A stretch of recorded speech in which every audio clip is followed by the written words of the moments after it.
In this simple video tutorial, I'm going to share with you how to change Google password. This is essential to protect your account from unauthorized access.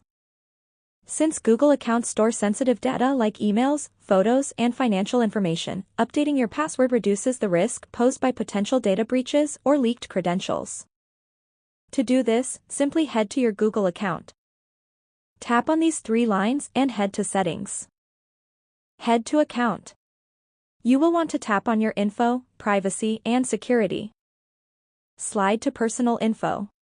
You will want to navigate into the section of Other Info and Preferences for Google services. Head to Password. You will have to first enter your current password. Now enter your new password. Proceed by confirming your new password once again. Once done, tap on Change Password. Your newly chosen password will update successfully.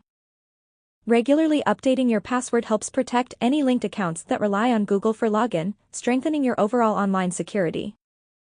That's how easy it is to change your Google password. If you have any questions, just let me know in the comments section down below.